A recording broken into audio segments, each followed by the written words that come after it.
Richard Skipper celebrates. Every show is a celebration. Each show, Richard delivers the artists you love, showcasing what makes them unique. Never gossipy. The antidote to a sometimes hectic world. Now, here's your host, Richard Skipper. Happy Wednesday, everyone, and welcome to the Full Moon Positive Book Club. This is a little different from my normal Richard Skipper Celebrate show. I do this once a month.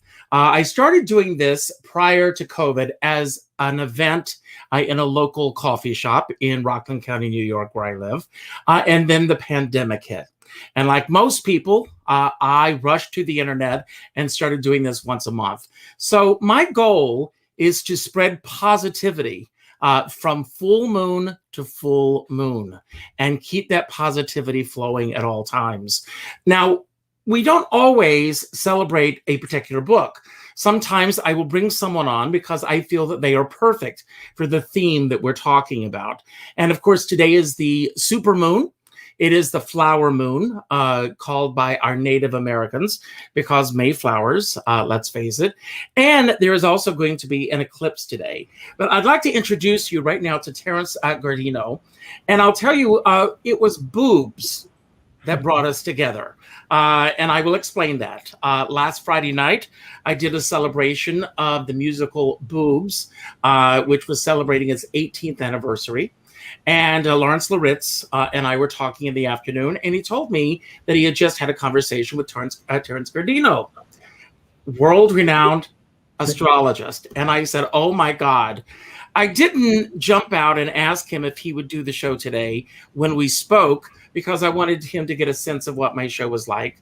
But I reached out to him a couple of days later, and on short notice, he said yes. And here he is today. Terence, I am thrilled that you're with me today. I'm thrilled to be here. And let's start with full moon is in Sagittarius. And Sagittarius is a sign of optimism, friendliness, very outgoing, adventurous. It's perfect theme for today. Well, it's great. And, we've been going through this pandemic for the past year. And I want to ask you, as an astrologist, did you have a sense of what was coming our way? And what were some of the signs that you were seeing that we would be going into what I like to refer to as a pause over the past year? I think that, for me, this past year is about reflection. It's been a chance for me to get off the treadmill that I'm always on, rushing from show to show, event to event, which is normally my life, and just realizing the things that I have in my life that are important to me, the things that are no longer here that I either am not missing or craving to have back in my life, and the people as well. So that's a lot to digest, I realize, but what are your overall thoughts on where the past year has brought us to this moment? Okay, let's start with just about every astrologer was predicting in January of 2020 that there would be some kind of major paradigm shift, mostly economic, and there should be some worldwide economic recession. And that comes along with because Saturn, the taskmaster, more contracting energy of Saturn, was aligning with transformational Pluto, the planet of death and rebirth. These two planets can only come together in the sign of Capricorn every 250 years. But 250 years ago, it skipped a beat. So it hasn't happened since the 1500s. So I knew this was a major restructuring. And what happened in the 1500s was the Protestant Reformation, when the Vatican had the big crack in their organization and everything changed from that point on. So I thought there was going to be terrorist attacks, there was going to be fear of war, that was going to affect all the world economies. I didn't even consider a pandemic, and I don't think any other astrologer did. But I did know that something was going to create a major restructuring and a lot of economic worries.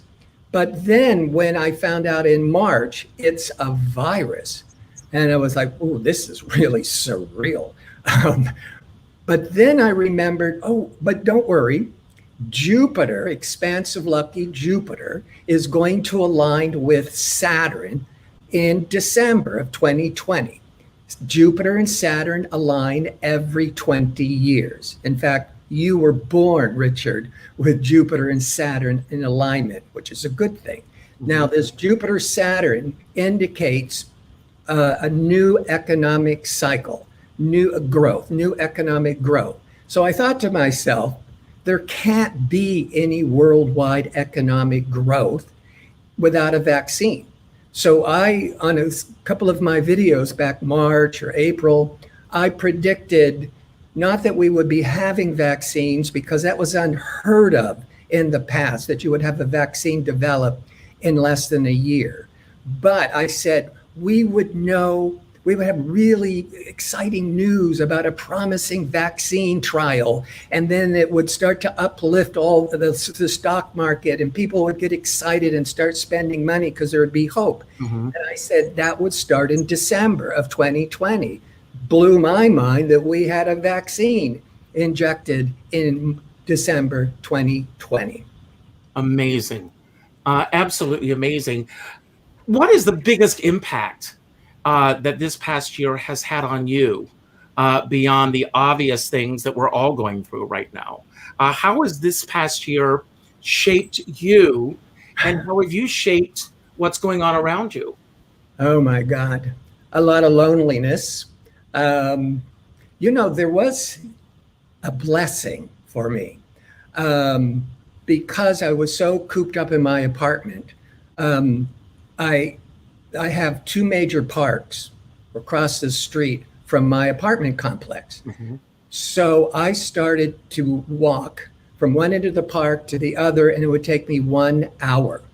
And so I was walking 1 hour a day, 7 days a week.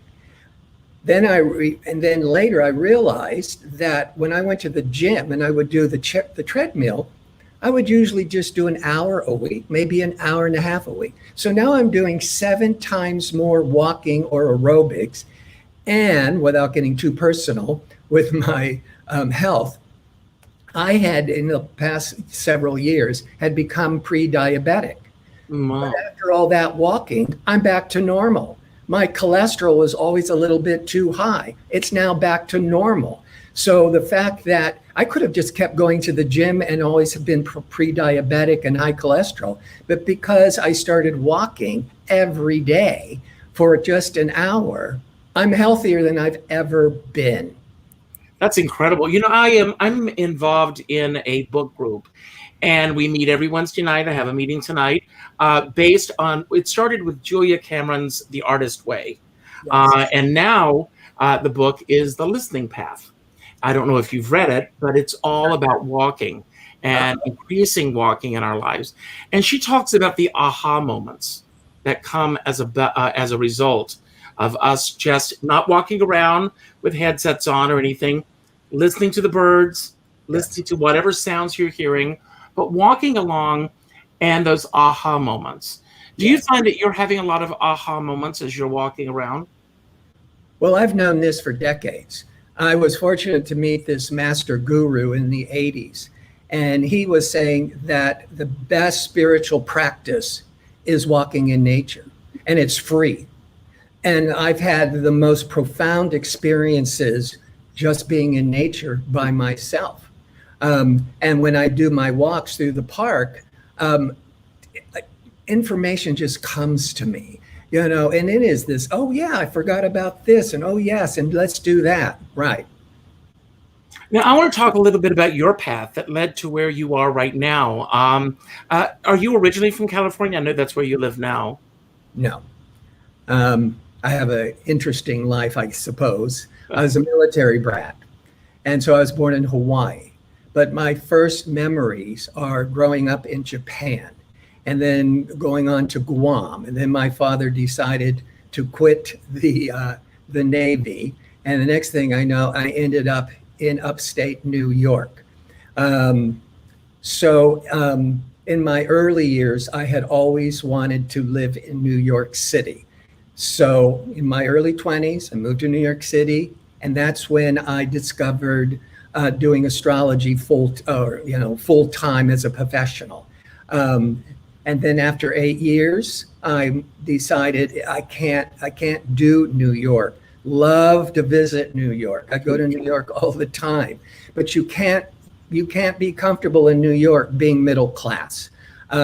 It's just too difficult. Mm-hmm. So I went to LA, and I could all of a sudden have an apartment by myself. I could have a car. My lifestyle just jumped dramatically by moving to Los Angeles. And I want to go back for a moment. When you said that you were in New York and you realized that you could become an astrologist full time, how did that come about actually for you? Was this something that you had always been interested in? Was it something that you actively pursued? Or, did it pursue you? In a way, it pursued me because I had wanted to be an actor, but I had all these, insecurities. I'm not talented enough. I'm not good looking enough. But I did do one show, and my first show was in Chicago with Bill Murray many, many years ago. But I was too uptight. So I was going to college at the same time to become a psychologist, which so many psychologists majors are. What's wrong with me? I got to figure out what's wrong with me. And it was in January 1971. Yes, I'm that old. I had entered my chemistry lab class, and the teacher said, pick a partner. So I'm looking around for the best looking person. Meanwhile, everybody else already picked somebody. And I'm like, oh no. And they says, okay, who doesn't have a partner? And of course, this librarian, nerdy, sweet lady girl, she raises her hand, and now we're partners. And she says to me almost immediately, well, so what sign are you? I had never heard that before. I realized at that point, I didn't even know all the 12 signs. Mm-hmm. I'm a Capricorn. She started telling me things. I thought, she a witch? Is there some like secret information that I don't know about? And I got obsessed with it. So I was studying it. So that was one of those aha moments. There was a huge aha moment. But that was in Chicago. So I had to get to New York. I go to New York, and within a year, I have a roommate, this wonderful girl who was an actress, went to Juilliard, blah, blah, blah. And she has these astrology books. And I said, oh, what's this? She says, oh, I discovered this great astrology teacher. And I said, oh, I want to go. So my roommate stopped going. And that was my first teacher, who ended up like being one of the top astrologers in New York City. She's now passed away, Lenore Cantor. And this is to answer your question. Her name is so familiar to me. Lenore Cantor. She was wonderful. She was the president of NCGR, the National Geocosmic Organization for Astrology. Anyhow, Did she live at the Ansonia Hotel? I lived at the Ansonia Hotel. Wow. A lot of psychics and I lived there twice. That's interesting. Yes. Okay. I'm sorry. Lenore Cantor. She lived in the West Village. And when I would go visit her once a week for my hourly tutoring, she had this wonderful modern building. No doorman, wasn't luxury, but it was a nice modern building in the West Village, 2-bedroom apartment. And all she did was do astrology. And I was like, that's what I want to do. I want to stay home, have my own business. And look, she has this incredible 2-bedroom apartment, and all she is an astrologer. And that's what clicked it in for me. And when you first started doing this, did it come naturally to you, or was it something that you really had to throw yourself into? I mean, some astrologists that I've spoken to said it's a gift, and with others, they really work at it. There's a science to it, obviously. I would have to say it's a gift. When I did my first interpretation workshop with 6 people, led by Lenore Cantor, and several of these people in that group from 1976 are all big time astrologers now. And so we had an assignment where we had to, we each had a partner, and we would have to analyze their childhood upbringing, etc. So we went around the room and everybody had that assignment. And these other people were very academic. They read all these books, had gone to lots of workshops, and had much more academic knowledge than I did. And every time they went around and they described the childhood, etc., for their partner, then Lenore would say, "Oh, was that accurate? Do you relate?" And everybody would say, "No, it makes absolutely no sense." So then I did my thing, and the girl said, "Oh my God," he said, "everything accurate." But I only had really basic techniques. And while I was going through it, before the girl said, "Oh yes, he's accurate," these people started arguing with me and criticizing me. It's like, how can you say this? It's so basic what you're using. And then they looked to the teachers. How did he get this right? He's so basic. And she says, "Oh, but Terence is using many techniques all at once in his head." And I thought, is she blowing smoke up my skirt? I don't know what she's talking about. But the point is, over the years, I realized that I'm not an expert in a lot of technical stuff. I just come up with the right insights. And when did your clients start to find you? Or, I mean, how did the word get around that you were doing what you were doing? And how did that lead to this becoming a full-time profession for you? I was in New York City, and at the end of 1983, I decided to move to Los Angeles. And I'd already heard about public access TV. And I had a friend in LA who knew somebody at this, which you didn't need to know anybody, but I thought, oh, well, I know somebody. So I told myself, I'm going to give it 2 years. Now, I might not have done that, but at the beginning, I'm going to give it 2 years to see if I can become a full-time astrologer by doing a cable access television show on astrology. And so I started it, and it lasted for 18 years. Wow. And years. Everybody. In fact, I had a lot of assistants of movie stars would tell me, "Oh, so-and-so watches you all the time." Of course, they're too embarrassed or they're too private. But everybody, and this was the mid 80s up until right after 9/11. And then everything kind of fluxed and changed. I wrote a book, see if I could get things going again. And then I discovered astrology videos on YouTube. Your channel is unbelievable, but I want to go back for just a moment. You mentioned that the assistants would call you, and sometimes they were embarrassed just to come forward with this. People are not ashamed to talk about their religion, in most cases, whatever. What is it about astrology that people would be ashamed to talk about astrology as opposed to talking about Catholicism or Buddhism or any other major religion? It's changing.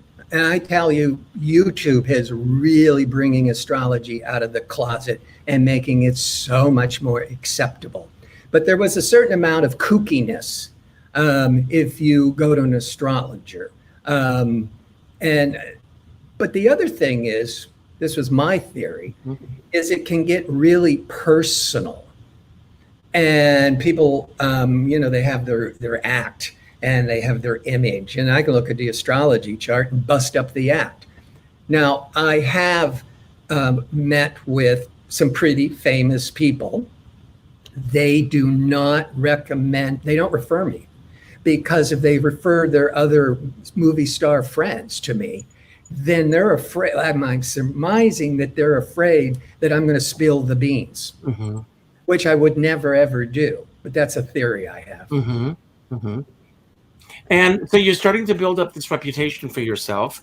I mean, when I look at your resume on your website, and then I've gone back and I've looked at all these videos. How long did it take for your YouTube channel to really take off?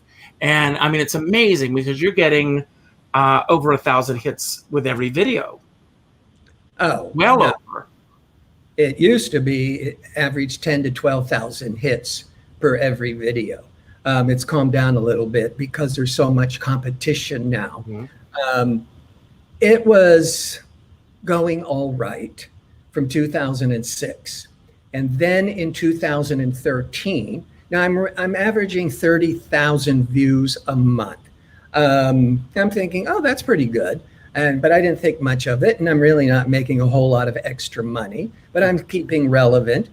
And so one of my best friends is a vocal coach, and he just hired this intern. And this intern, 20 years old, said, you do astrology? Oh my God, that's so cool. And so my ego got all pumped up and it said, oh, well, here, let me give you a free astrology reading.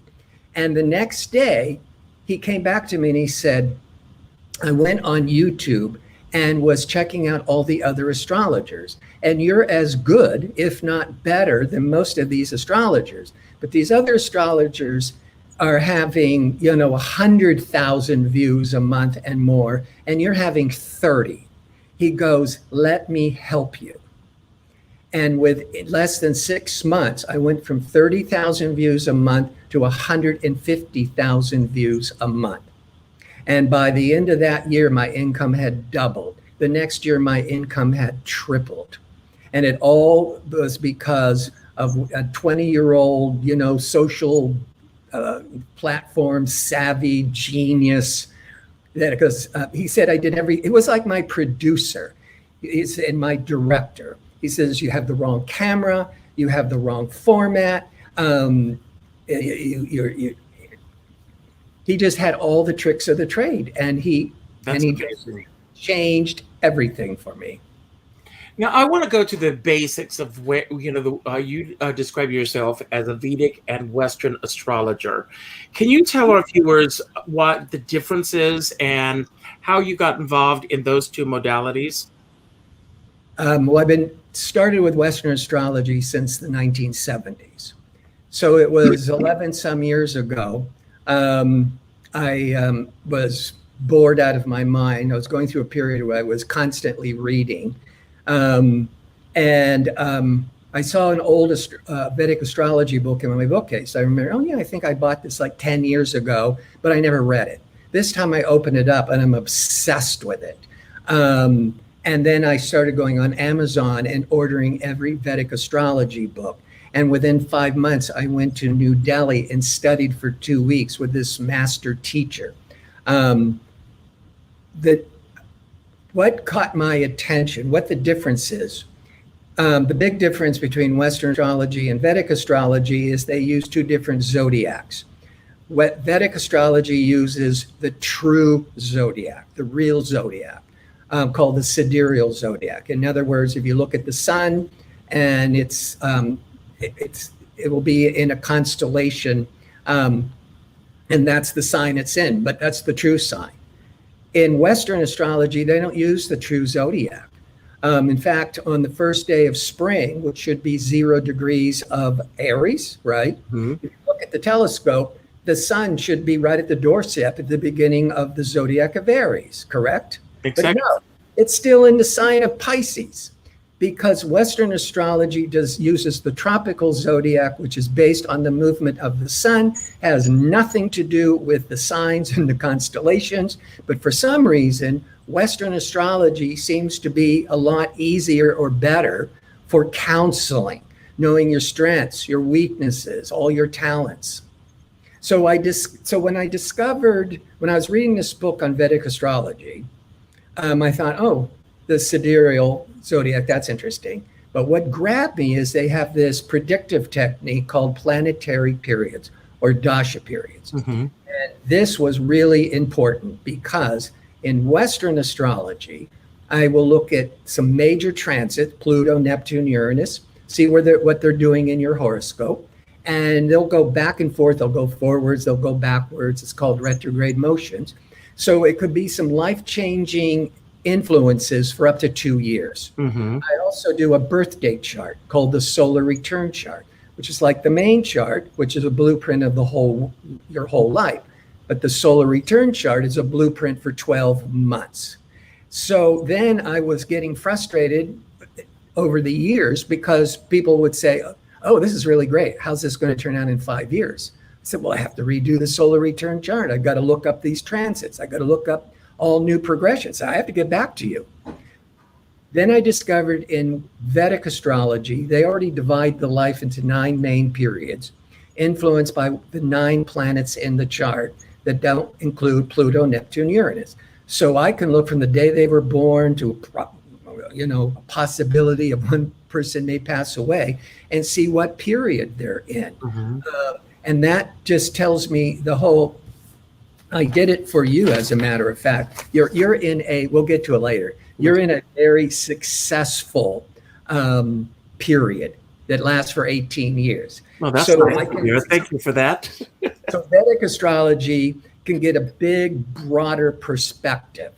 And that's why I got into it. But because I've been doing Western for 40 years, a lot of Western astrologers will give up Western and just stay pure Vedic. That's interesting. I mean, do you bring the 2 modalities together? I use them both. Because sometimes I'll look at a Western chart and initially I'll just be blank. It's like, God, I don't know what I'm going to say here. Then I look at the Vedic chart and I go, lights up like a Christmas tree, or vice versa. Well, like anything else, this is a map to a person's life in terms of where they've been, where they are, and where they're going. Right. How do you manifest or use these modalities in your own life? You do these charts for everyone else, but do you begin? I've always wanted to ask this question of an astrologer. Are you constantly looking at your own charts, or how is that impacting your life as we are today? How I got into the routine, the discipline of studying astrology initially was I was a romantic and I always wanted a relationship. And every time I would date, it would go 2 dates, it would blow up. It'd last a week, it would blow up. And I got into, because I was just learning astrology. So I would try to get at least their birth information, just, not the time of birth, and look at their chart and compare it to my chart. And I started noticing all these red flags, like this isn't going to go anywhere. And what happened was it helped me, I knew this, no surprises. I got more insight of what's wrong with me, as opposed to, playing the whole victim thing. And then I was always talking about it. So all of my friends wanted me to start doing their relationship charts. So it was like a relationships. And so how I do it now is there are astrologers who look at every single day and are obsessed with it. I don't do that. Half the time I don't even know what's going on in my horoscope. But when something really good happens or something really depressing happens, I'll go back in my chart and it's like, oh, I get it. But then the great thing astrology for me is when you can see when it begins, the energy begins, good or bad, and when it's going to end. And what everybody says, we can endure anything if we know when it's going to end. And that's what astrology can also provide. Absolutely. Now, I've got a comment here, and I would love you to respond to this. And he says, planets can be very scary to talk about. For me, it's not scary. And I'm assuming it's not scary for you either. I wonder why it's scary for him. But going back to where we are today, this is the full moon. And I do my planning with interviews and everything based on the cycles of the moon. Secret that I'm giving out to everyone, which may seem a little woohoo to some people. Let's get into the main topic. Today is the full moon lunar eclipse. In 2 weeks, it's a new moon solar eclipse. This Saturday, in 3 days, Mercury's going retrograde for 3 weeks. Plus, restricted establishment Saturn is going to square or be in conflict with progressive rebellious Uranus. This creates a tremendous amount of chaos and stress. This happens about every 11 years. It already happened really strong in February. The next time it's really intense is all of June. And then the last time is December. So, but with this eclipse season and Mercury in retrograde and this Saturn-Uranus square, in some of my videos, I've been explaining how this June, basically starting today, could be some of the most challenging, difficult times of the whole year. With eclipses, it can bring in a lot of unexpected events. And with Mercury in retrograde at the same time, you have to rethink everything and change your mind and reschedule. The Saturn-Uranus square is the big theme of 2021.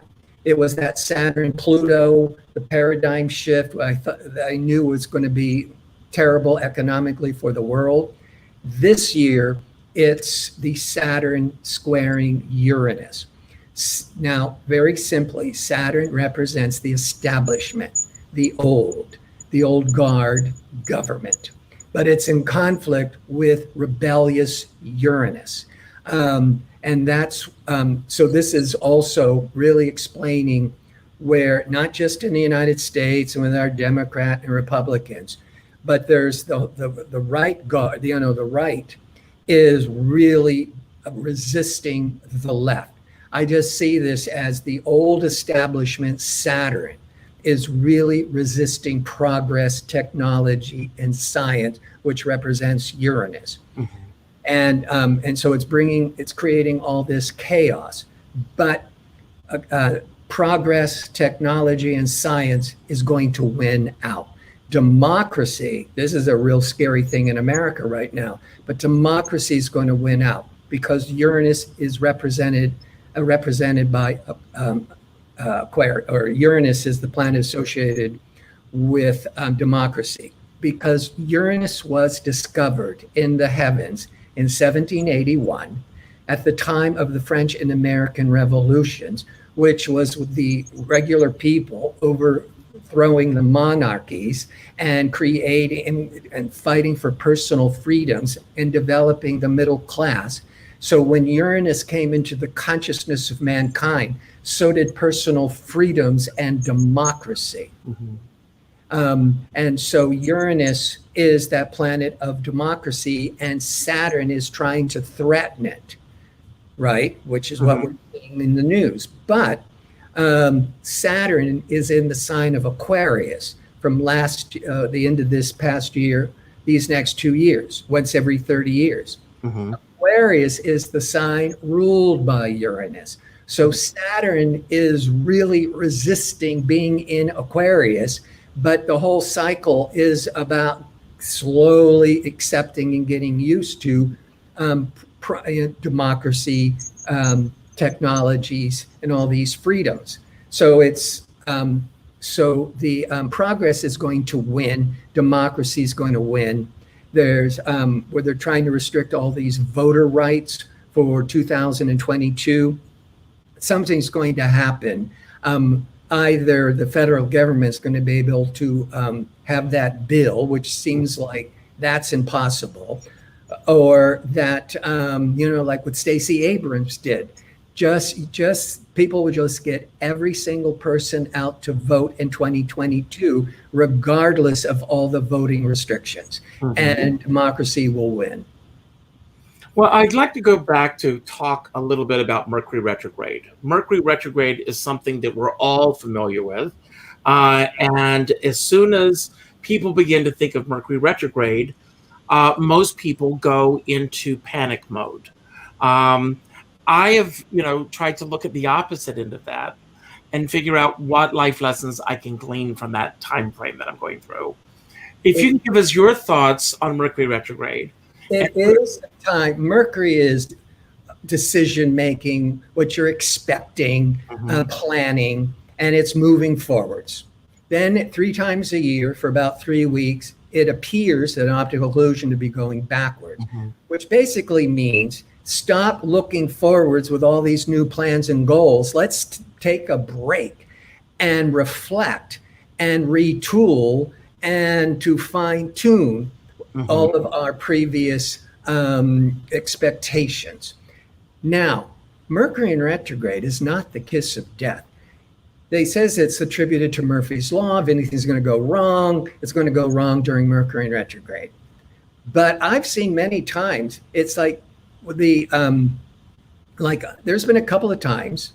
I remember before the internet and email, I was at at a red light on the sidewalk, and there was a car pulls up, and it's somebody from my past. So, and now because of email and me being all over the place on the internet, I'll often hear from people from my past, because retrograde is this reconnecting.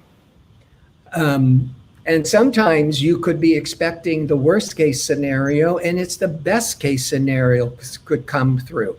But I've also noticed that the more problems of Mercury in retrograde that you don't get all the time, because you have to see what it's doing, where it's transiting in your horoscope. It's transiting in Gemini now. But I just lost my train of thought. That's Gemini. That's Mercury in retrograde. So, I mean, but you're talking about people from our past looking back instead of being focused on moving forward. Again, like with everything else that we've gone through in the past year, a time to pause. Yes, especially now, because we're in the eclipse seasons. And one of the rule of thumbs is do not make any life important decisions the week before or week after an eclipse. Well, that would be this past week, and then the week after the solar eclipse, which is June the 10th. So that goes to the 17th, but then Mercury is retrograde until the 22nd. So this middle of May to the end of June, one of the best things you could do is pause and just reassess everything that's going on. The eclipses is creating too much instability. The Saturn Uranus, you're going to be feeling anxious. And the Mercury in retrograde, you might be confused, you're building mountains out of molehills. But if you just look inward, meditate, take walks in nature, you can start to get detach and get a better perspective. Now, you are available for readings. That's on your website as well. You're very accessible. You've got your YouTube channel. What have you learned about yourself from the beginnings of your YouTube channel up to where you are today with everything? What did I learn about my life, or what did I learn about my life since YouTube? Your life lessons through the work that you do. Two big things. One is, and I didn't really get this until I started Vedic astrology, and I would go to this ashram retreat in the Poconos once a year. And they pointed out to me in my chart, and then I started studying it and recognizing it, that my life purpose is not to become some big time successful astrologer. My life mission and purpose is to clean up all my past life karma, which on a more mundane level means I had all these insecurities. See, being in a military brat, it helped me want to travel the world all the time, because those were my best experiences in life. But I was in 13 schools the first 12 years. Wow. And I was savvy enough to know that the new boy gets beat up. I didn't get bullied. I learned how to blend in, become invisible. So I had a lot of problems then going into my 20s, and why relationships would never last, because I learned how to become invisible and to become very guarded. And so for me, the astrology has been a great psychological tool. And I've since learned from Western astrology that because without getting technical, that I was going to learn my greatest life lessons through relationships. And as long as I'm alone and single, everything's cool. I'm good. I get in a relationship and I fall apart. But I realize is that based? You talk about past lives, but is it also based on expectations? Are you yes, in what you expect a relationship to be instead of just letting it be? I had abandonment issues because I went from school to school to school to school, and you make a friend and then you have to move on. So I know from the chart and I know from my life that having abandonment issues, I get into a personal relationship, I'm expecting to be abandoned. So I start become controlling and possessive, which I didn't understand that's what I was doing in my 20s. And so I pushed everybody away because I was expecting to be rejected. Then you get rejected. You manifest it. So I have a lot more to learn, God knows, but I have such peace of mind when I think of what I was like in my 20s, even in my 30s. I am so much more centered and mature. I thought up until I was like 40, I was the most immature person on the planet. And somehow I became more mature than the average person. But I had a lifetime and I couldn't have done it without the astrology in my case. Other people could do therapy or meditation, whatever. You have your tool to do it. But every time something went wrong, I would study my chart and I would go, oh yeah, okay, I get it. Being possessive, being jealous, whatever it is. But you're aware of those elements being a part of who you are. Yes. Absolutely. Well, before we run out of time, you did ask me to send you my birth date and location of birth, which I did send you. And we'll see what happens here. All right. You're in a major paradigm shift yourself. But I just want to make, without revealing anything about your personal life, you have a chart that wouldn't surprise me. Where you have you're an Aquarius. Mm-hmm. And you have Uranus, the ruler of Aquarius, aspecting your sun. This tells me you're really intelligent, you're really progressive, and you really need to do your own thing. But you need to, because you're rising sign and etc., you kept it all hidden in private. So when you were a child, all of your brilliance, you had to keep undercover. And so that would have created a lot of uncomfortableness to work through. But what is going on now is that Saturn, Pluto I talked about, Mm-hmm. your Saturn when you were born is at 24 degrees of Capricorn. Saturn is our business, our structure, our anchor. And you have it in Capricorn and you have it next to Jupiter, because I said you were born in that Jupiter-Saturn alignment every 20 years. This is really good for being a business owner, being very business-minded, very practical.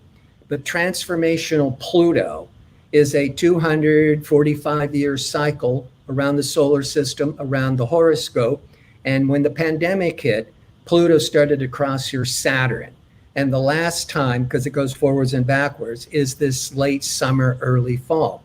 Pluto is about breaking down and transforming, crossing over the Saturn, your old system, your old structure.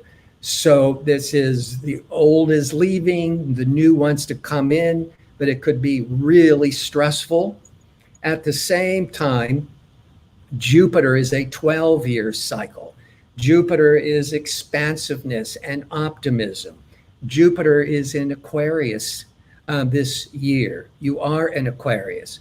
In fact, Jupiter is going to go retrograde, appearing to go backwards in June, and it'll retrograde all the way back in October. I think October 17th is going to stop. But when it stops, it's going to be the exact degree of your sun in Aquarius. So the whole month of October, Jupiter is sitting at 22 degrees of Aquarius. Your sun is 22 degrees of Aquarius.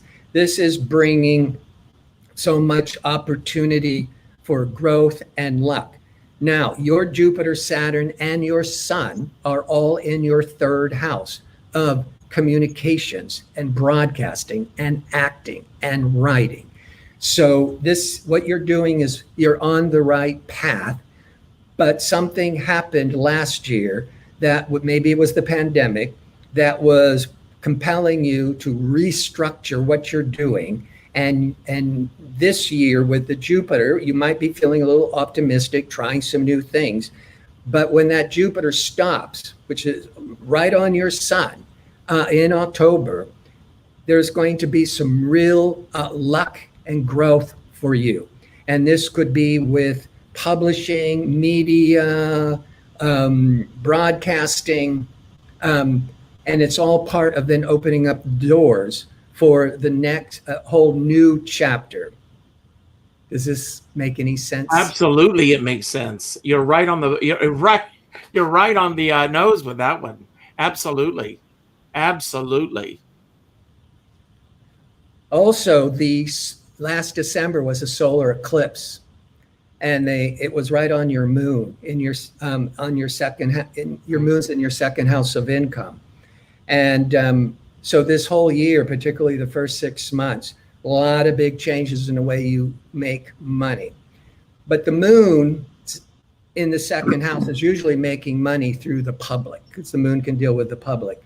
But on a personal level, the moon rules your mother, your family, your past.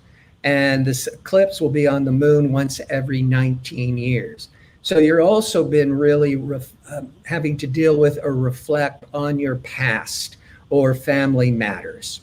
Mm-hmm. And there might even be a big change in the family because we're getting older. You might even, well, that could, I won't go any further with that. I'm with you. I hear what you're saying. I get it. I get it loud and clear. Yes. Do you feel since last year and especially this year that something major is changing? It's just not like another year? Oh, absolutely. I mean, first of all, prior to the pandemic, more of my career was spent on performing, acting. The pandemic forced me, or I took the path to step aside and put my focus on celebrating others, such as yourself. And that shift within me has been liberating. It has gotten me through this past year on a level that I don't think I would have had if I had stayed on the path I was on. So the fact that each day has been structured around the people that I've celebrated on my shows, the events that have happened, and the things that are coming ahead has really made my focus outside of myself. And it's really been a liberating experience for me. It's like this is last year, this year, the old past is over and a new chapter is beginning that's going to be more successful. When I first mentioned these Vedic planetary periods, and I said, oh, you're in a very really successful period. That's because you're in the main period of the North Node. In Vedic astrology, they call it Rahu, and it lasts for 18 years. It will be over with in 2027. So I can't do the math. Figure it out yourself. Okay. But the Rahu or the North Node has a lot to do with being obsessive.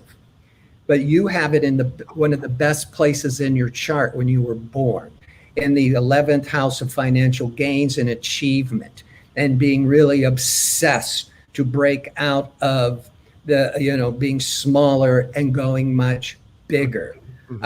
You're also that Jupiter Saturn. I said you're a business owner. Well, if you were just doing acting, you're not a business owner.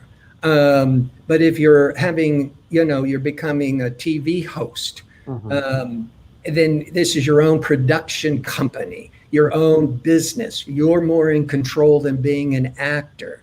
And that could be during this Rahu main period. We got 6 more years of it for you to really become so much bigger. And I knew with Pluto, endings and new beginnings crossing over your structured, anchored Saturn, that the old system had to start breaking right at the pandemic. And so that was a blessing in disguise for you. And this is the year that you're starting to see new beginnings. And I think there's going to be some real progress or offers, or you get bigger platform by October, or like maybe like Netflix, something bigger, or maybe a major celebrity comes on, and that brings a lot of ratings to you, and then that opens up doors. Astrology is not written in black and white and in granite. These are the trends of where it's going for you. But this is you're going into the second chapter of your career, and it's going to be more successful than the previous chapter. Well, thank you for that. It's great to hear all of this because it's resonating on a level that you can't even imagine, or perhaps you can. I don't know. Well, here's one of the great,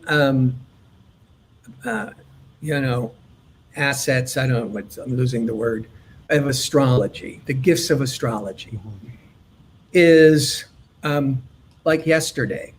Client, she knew that she really wanted to retire. So I didn't ask her any questions. I start doing the reading, and I'm building a case where I think you need to move on. I think you need to retire. One person might say, why is she spending all this money? She knows she's going to retire anyhow. And you go to an astrologer, hey, you're going to retire. It's like parlor tricks. You're going to a carnival, and it's like, oh, it's ridiculous. No, I'm a total stranger giving confirmation that this person is on the right track. Instead of slowing down, resisting, or second guessing, here's this total stranger says, yes, that's what you are. That's what you should be doing. And I've had many people in my early years think that I was some kind of guru healer. And I just thought they were all delusional because I didn't understand what was going on. But when you say out loud who a person is, and I'm the stranger to them, it makes what they always felt inside real. And instead of hiding it, they act on it. And when they start acting on it, their life changes. A lot of them thought I did something. I didn't do anything. I just put up a mirror to who they really are. And then they ran with it because they resonated, because they knew it was true. Well, you've given me a wonderful gift today. I do have a couple of questions that I want to address from some of our viewers. And Michelle says, do you think that some astrological signs should never be together? Now, the basics of the oppositions are the squares. The squares is where you hit a wall, or there's polarity. You're taught in basic astrology, avoid those signs, difficult in relationships. I found over the years that those are the types of relationships that have the more sexual excitement. And where you have, the typical, it's really compatible, they become friends, or all the passion, the excitement just becomes routine. But there are some combinations, like Geminis with Scorpios, Aries, there's some combinations here that just really clash. But you can't just go on the sun sign, because you could be, let's say, Scorpios and Geminis, they really clash, because Scorpio is really controlling, and Gemini, you can't control them whatsoever. But what if that Scorpio, their moon, their Venus, most of their planets was in Sagittarius? Sagittarius is very compatible with the Gemini. So you have to look, you had to go under the hood and go a little deeper. So Terence, how can people get in touch with you? Well, you got my correct spelling of my name, because nobody ever knows how to spell it. Mm-hmm. And you can Google me. You can, and then go to YouTube and Google my name, or YouTube my name to get to my channel, my website. And I'm going through that information as well to everyone. So, and my website is guardino.co, like not com, but co. So it's guardino.co, and that's my website. But you can find a direct link on any of my videos in my YouTube channel. Well, Terence, I want to thank you so much for saying yes again on short notice. Lawrence Loritz, who is watching, I want to thank you for being the catalyst that made this happen today. I want to thank everybody for being here this afternoon. I've said this before and I'll say it again. I don't take the fact that you are here for granted. It means a lot to me that you've invested your time to spend an hour with me, and on the other YouTube shows as well. If you enjoyed today's show, and if you're not already a subscriber, please subscribe to Richard Skipper Celebrates. And also, please subscribe to Terence Guardino's channel. It's amazing. And I look forward to the new videos that come up. I'm a follower, and I will sing your praises everywhere. So for both of us, please subscribe if you haven't done so already. Leave a comment. Hit the like button, because believe it or not, that increases the visibility of the shows that we do. And go out and tell at least 8 people about this. I also end every show by telling everyone to go out and do something nice for somebody else without expecting anything in return. Go to your Facebook friends list, and the 8th name that pops up, reach out with a phone call. Not an email message, not a text message, not a private inbox message, but a phone call. And let that person know what they mean to you. As a dear friend of mine says, we're all in this together, but we're not in the same boat. But I'm going to go a step further. If you're going to be out in a boat, make sure that you bring a skipper along. Now, I'm going to step out. I'm going to give you the platform to yourself, Terence. Anything that you want to say about anything that we talked about today that you want to expound upon, anything that we didn't talk about that you wish that we had, or just any message that you want to put out to everyone who's watching right now. Again, I thank you for celebrating with me today. And I want you to know that you always have a platform here. So anytime there's anything that you want to talk about, don't hesitate. Pick up the phone and call me. Thank you. Wow. Thank you, Richard, for inviting me. Did the show with Lawrence Loritz with the reunion of Boobs the Musical, the 18th anniversary, and that was unexpected. What I want to leave everybody with is 2 things. Astrology can be a great psychological tool where you can just really reflect on what is happening, why it's happening. The other thing is the world is in such chaos, and a lot of people are in fear, but I don't see the world falling apart. I see it being shaken to its core to fall together. I think we're in a major healing crisis. So I have a lot of optimism, but I do think that astrology can be a great resource for self-discovery. So I want to thank Richard again for inviting me, and I hope I can come on the show again in the future. Thank you, everybody.